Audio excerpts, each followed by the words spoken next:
Welcome back to This Week on Staten Island. I'm Anthony Pascal. A recent rash of crime here in the borough has residents on the North Shore concerned. In just the past week, 2 people have been killed and at least 5 others seriously hurt in a series of shootings and stabbings. NYPD statistics show shooting incidents have increased so far this year compared to last.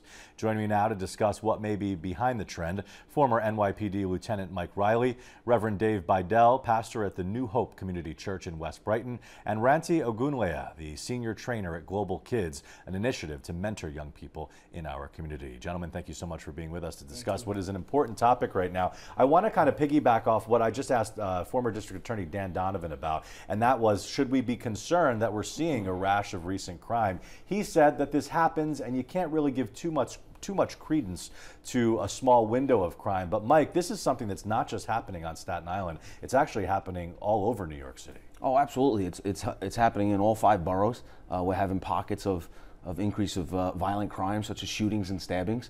I think we don't necessarily have to give it a bunch of credence, but we do need to stay on top of it, because if we don't keep our thumb on it, it will increase exponentially. I think a lot of this comes down to perception. You know, the morale of the police department is very low right now with recent events, not only in New York, but outside New York, across the country. The sentiment for police officers to be proactive, there's a fear of you're going to get repercussions if you're proactive as a police officer. Do you think that's what may be behind this? Are police officers afraid to do their job? I don't necessarily think they're afraid, because, listen, police officers have that in them. They are there to serve and protect.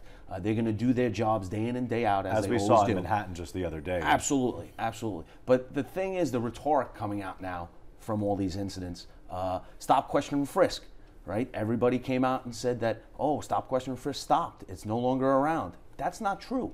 Police officers still have that capability. The only thing that stopped is the overemphasis by the NYPD. And I think the public misconstrues that as you can run wild with guns. Ranti, let me get your thoughts on that. The idea that stop, question, and frisks are down dramatically in the NYPD, could that be having an impact? I think that could be having an impact, but I also think, you know, just like you said, I think there's different times where violence does elevate around the world, around the city, and I think that's what you're seeing right now. But I also think there should be concern, like you said, in terms of just students having access to different opportunities, especially during the summer. When the summer starts coming on around, you have students that don't have things to do after school, so now there's more chances for them to get involved in things that would probably hinder their, you know, their opportunities. And we're going to talk about that a little bit more, but Reverend Bidell, I want to get you into the conversation. You actually are the pastor of a church that's in West Brighton.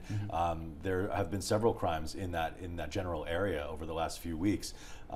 Talk a little bit about what you're seeing and what you see as the problem. The problem has always been psychological or physical abandonment. So when you have fatherless or or children, always going to have rage, and we all have trouble with our teenagers at times. But when you compound it with a lot of drug trade or any level of addiction in the family, and then the confluence of so many. Of several families. Usually, honestly, I've been in the West Brighton area for 20 years, been serving in that neighborhood, and New Brighton and West Brighton. And usually it comes down to 5 or 6 really troubled families. Really, really troubled families, but some of the young men become the leaders of gangs.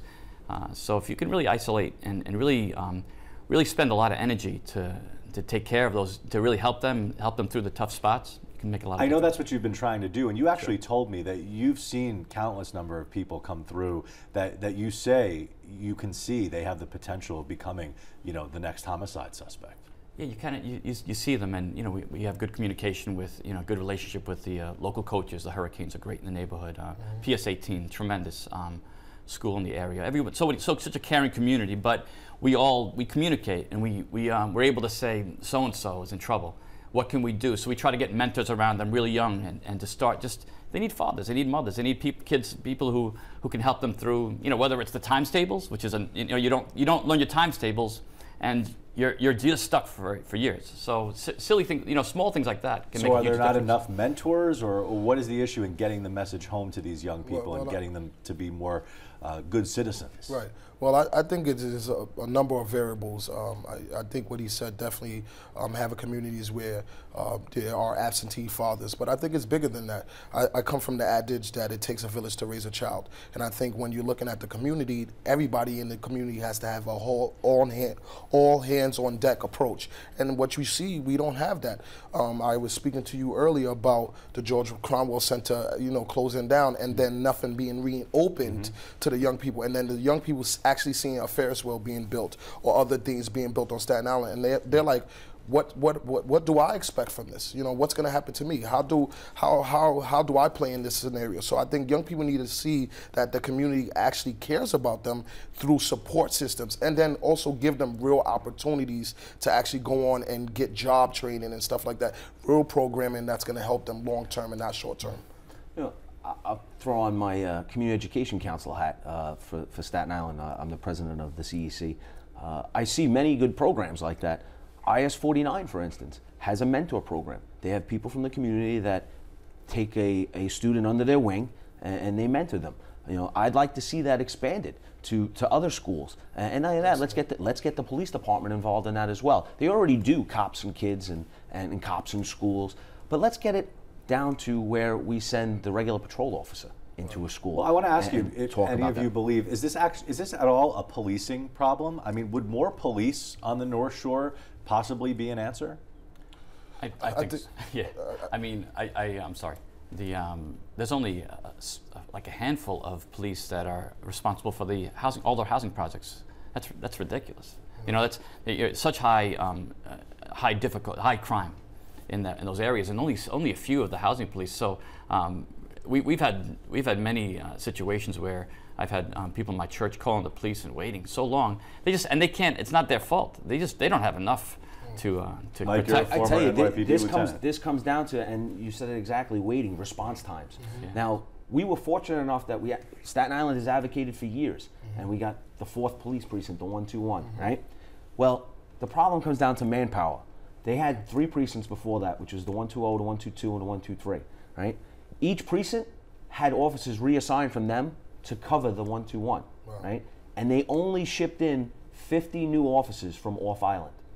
That's not enough. Right. So what we did was we redeployed resources instead of adding truly more officers to the streets. Right. And that would decrease response times, and you'd get better service and hopefully better quality service. You believe that would make a difference? I don't think just police, adding more police. I think that's that can help. Like I said, all hands on deck approach. I think you talked about the drug abuse and mental health, and there's other variables that you have to look into play. And I think we were having this conversation again with the lieutenant that you can't call cops for every situation. There are situations that call for other professionals, and I think asking cops to do things that put more pressure on them in situations that could unfold. Maybe if it's a mental health person, sending a cop there may not be the best situation. So I think you got to look at it from a overall view and see a couple of strategies. We know that the drug trade is part of the problem here, and it goes back to the old argument. How do you tell someone who lives in an at-risk home, who's selling drugs and making thousands of dollars a week sometimes, to get a regular job and make $10 an hour? Is that the struggle? Huge. Gainful employment is a huge problem, and I have 4 children, so you help them at every stage of the game. Whether it's science projects, whether it's reading, and my wife would spend hours and hours to help them and read with them. So when you don't have some of those basic components, then you're starting in 2nd, 3rd grade, and you're lost. And so catching up, and then then what do? You act out, you become the class bully.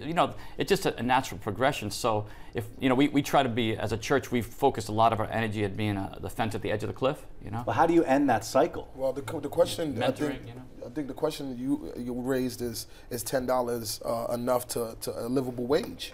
I mean, that's the question. Can somebody really live, if you have kids, off of $10 an hour? And those are bigger questions. Those are bigger things that don't just take me and three guys to talk about it. It's a bigger discussion that needs to be had by our politicians and the community. But a life outside of crime isn't enough. The fear of being arrested every day, knowing you're doing something illegal. Okay, the fear of being arrested, but then some of these people that go to jail, they're getting 3 meals a day. They're being taken care of, maybe even better than they are on the streets. So that fear of crime it's not a reality to them. And then if they don't see their worth or their value, then it's nothing to them as well. See, that also comes into play with the revolving door system that we have. Plea deals play a major role in this. And now we all know that plea deals have to be part of the system because we just don't have the money or the resources to prosecute everyone. I think what we need to do is really differentiate, and the ones that are dealing drugs and empowering other criminal activity, we really need to weigh who needs to be prosecuted to the fullest. Okay, Mike, Dave, Ranti, thank you so much. Obviously a discussion that we can continue on for hours, but one of the quick fixes sounds like more police. We'll see if that actually happens. Gentlemen, thanks for taking part in the conversation. All right, it is time for a break. We'll be back with our Staten Islander of the Week after this.